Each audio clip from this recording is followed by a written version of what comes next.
nag-judge sa amin? Dinadjudge mo kami ng ganun? Ha? Are you sure you are the representation, you are the true representation of the Filipino students?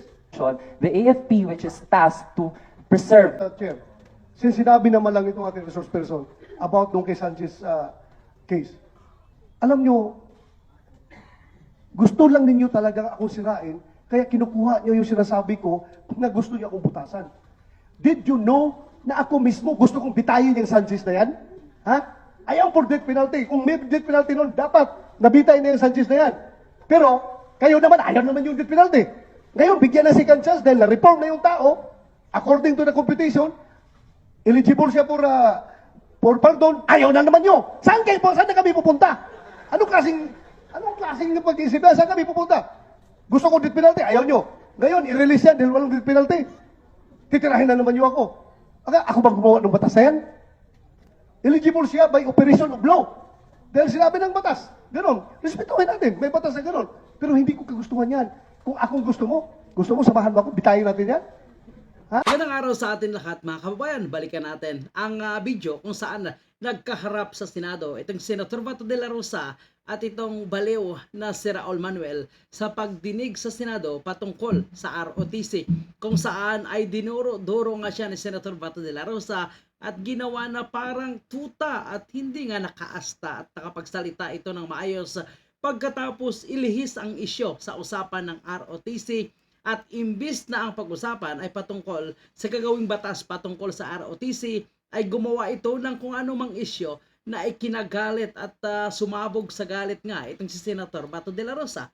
Ano nga ba ang isyo? Bakit biglang nagalit si Senator Bato de la Rosa at tila ba naging tuta na lang itong si Raul Manuel at halos hindi na makapagsalita at mukhang nanginig sa takot ng kababayan po natin?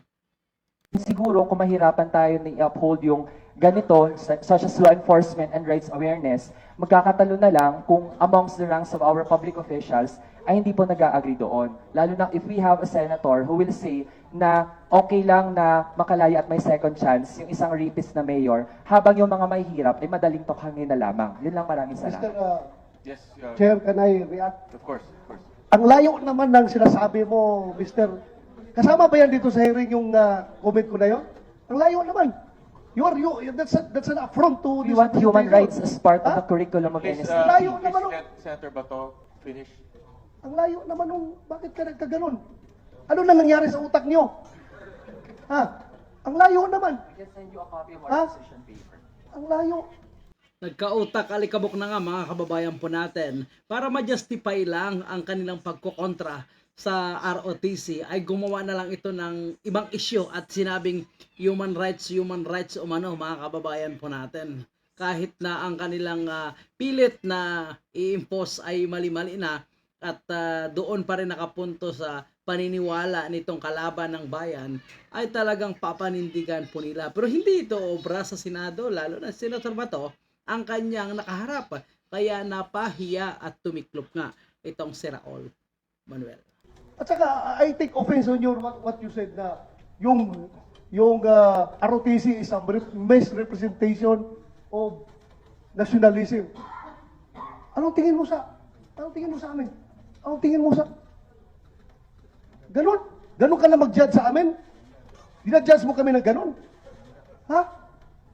Are you sure you are the representation, you are the true representation of the Filipino students? Ganon ba? Ilan lang yan makakaliwa dyan sa estudyante. Mas marami dyan ang gusto mag-ROTC. I must tell you frankly. Bakit ka? Ang layo ng issue mo. Just to personalin ako. Napakalayo. Dapat matuto. Kung may ROTC, dapat ikaw na estudyante ka, matuto ka, magrespeto. Kahit sa isang senador man lang na andito sa hearing na ito. Huwag mong tirahin sa ibang issue na hindi kasama dito. Ha? Honorable Chair, I would like to respond dun sa point na marami daw na gusto mag-ROTC. Mr. Manuel, let me recognize you first before you talk. And let Senator Bato finish. Ikaw, kung Pilipino ka, do you love your country? You answer me. You love your country? Ha? O sige, you respond. Of course, students love our country and we have different ways to nanginginig niya ang busis niya, mga kababayan po natin. Ang tinatanong, ikaw ba do you love your country? Pero ang sinasabi niya, students pa rin. So talagang hindi niya masabi na mahal niya ang ating bansa, mahal niya ang kanyang bansa, kundi mahal niya ang kanyang grupo at pinaglalabang maling ideolohiya, mga kababayan po natin. So mas matindi pa ang huling hamon sa kanya dito, ni Senator Bato de la Rosa. Show Okay, that we you our love your country. Pag inatake tayo ng China dito, sino palabanin mo dyan sa mga Chinese na yan? Actually po, you yun will yung call on the tanong NPA? namin. Since gusto namin na ipaglaban yung ating bansa mula sa foreign invaders, pero mismo sa ating constitution, the AFP, which is tasked to preserve our integrity and national sovereignty, ay hindi natin nakikitaan ng real intent to defend our country. So wala tayong role model for Submit that. mo na lang sa amin yung position paper po ninyo, kasama yung position paper ng isang mga kasama ninyo. Senator Bato, can we proceed? Mr. Chair, may I move to strike from the records the statements of Mr. Manuel that were irrelevant and not germane to the topic, especially when he makes statements attributed to our colleagues in a statement that he made outside. And may I also request the chair to remind all our guests who are here as guests to please show respect for the members, and again, not to bring up statements, reactions that are not germane to the topic. You can make your reaction outside. The media is all there.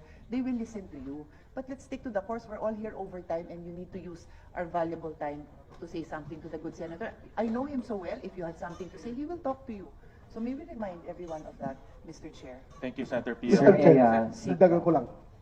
Ito, if he really represents the students, ganyan na talaga ang state ng mind ng mga estudyante ngayon na dapat baguhin natin. Mali po yun. Ako, if naniwala ka sa akin, mas matanda ako sa'yo. Mali yung sinasabi mo. Gusto mo na akong tirahin sa ibang issue na hindi naman natin titakel dito. Now, since, Mr. Chair, since sinabi naman lang itong ating resource person about nung kay Sanchez case, alam nyo, gusto lang ninyo talaga akong sirain, kaya kinukuha nyo yung sinasabi ko na gusto niyo akong butasan. Did you know na ako mismo gusto kong bitayin yung Sanchez na yan? Ha? I am for death penalty. Kung may death penalty nun, dapat nabitay na yung Sanchez na yan. Pero, kayo naman, ayaw naman yung death penalty. Ngayon, bigyan na second chance dahil na-reform na yung tao, according to the computation, eligible siya for pardon, ayaw na naman nyo. Saan na kami pupunta? Anong klaseng pag-iisip na? Saan kami pupunta? Gusto ko death penalty, ayaw nyo. Ngayon, i-release yan dahil walang death penalty. Titirahin na naman nyo ako. Ako bang gumawa ng batas na yan? Eligible siya by operation of law. Dahil sinabi ng batas. Ganon. Respetuhin natin. May batas na ganon. Pero hindi ko kagustuhan yan. Kung akong gusto mo samahan mo ako, bitayin natin yan? Ha? Kasi lang talaga, that goes to show kung ikaw ang representation ng estudyante ngayon, ganun na pala. Ang estudyante ngayon, kawalang disiplina. Kahit ang senador, kayang tirahin sa walang non-relevant issue dito sa ganitong forum. Ganun na pala. Kaya dapat pala talaga ibalik ang ROTC para madisiplina kayo mga estudyante na kayo. Ha? Thank you, Mr. Chair. Thank you, Senator Bato. Mr. Chair, let I'd me- like to no, seek wala na. apology for And let me remind Mr. Manuel, NUSP, and the rest of the groups that we invite in this committee. We invite you for the sake of fairness. Alam ko naman kung anong sasabihin ninyo eh. No, this is your third time to be part of this hearing. And alam ko na kung anong sasabihin ninyo. Pero binibigyan namin itong oportunidad magsalita para marinig kayo ng mga bagong senador natin. Pero ano namang kinalaman ni Sanchez sa ROTC? Ano namang kinalaman? Kaya this serves as a warning to your group na huwag niyong dadalhin yung mga walang katuturan dito sa committee ito. So napagsabihan nga itong si Raul Manuel dahil sa kanyang pagkasiraulo, mga kababayan po natin, na ang issue na hindi naman relevant or irrelevant nga sa usapang ROTC ay ininsist niya para nga lang mabutasan itong si Senator Bato de la Rosa at sabihing nag-abuso ito sa karapatang pantao, human rights ika nga, ang sinasabi ni Raul Manuel. So ngayon mga kababayan po natin, halos nagpalakpakan itong mga nandito sa Senado dahil narinig nila ang paliwanag ni Senator Bato de la Rosa. Napakalinaw ang sabi ni Senator Bato, ayaw nyo ng bitay Tapos ngayon nakalaya ang tao dahil tapos na ang kanyang sentence, ayaw nyo na naman. So, parang walang mapupuntahan nga mga kababayan po natin, ang mga senador po natin.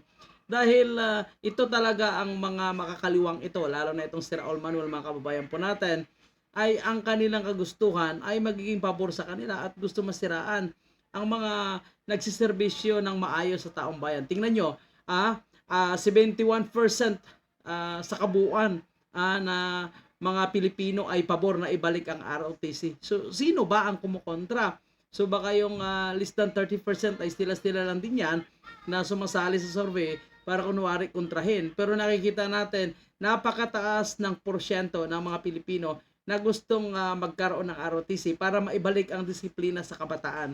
Tingnan nyo ngayon, anong ginagawa nila kay Vice President Sara Duterte? Pilit nilang sinisiraan ang sa issue naman ng confidential fund. Pero ang kagustuhan naman ni Vice President Sara Duterte ay matigil ang itong insurgency, matigil itong patuloy na pagre-recruit nito mga kaliwang grupo ay hindi lang guro kasing nakuha nila eh. Ngayon mga estudyante mula elementarya hanggang high school dahil college may hirapan na sila, no? So simula pa lang sa elementarya, high school, college, habang makuha na nila talaga ang loob at pagkatapos nito anong mangyari? Mamundok o kaya ay magiging mapunta sa kalsada, magsigaw-sigaw na lahat na lang ay kino-complain sa ating gobyerno na imbis na tulungan ang ating gobyerno para makabawi at makaangat man tayo sa kahirapan, bayaran natin yung utang natin. No, kung sinasigaw nilang may kurap, marami na naman talagang kurap. Pero kung dagdagan pa natin na magpapasaway, lalong hindi aasinso ang taong bayan. Kaya tama si Vice President Sara Duterte at ang kanyang ama na si Pangulong Digong, dapat talaga matigil na itong mga kaliwang grupo para dire-diretso na yung pag-usad at pag-unlad ng ating bansa, mga kababayan po natin. So kayo po, ano po ang inyong palagay? Tama lang ba na binulyawan ni Senator Bato de la Rosa itong si Raul Manuel sa pagdinig sa Senado? I-comment nyo na po ang inyong opinion at sabihin nyo na po ang inyong mga kuro-kuro patungkol sa isyo ng ROTC. Maraming salamat.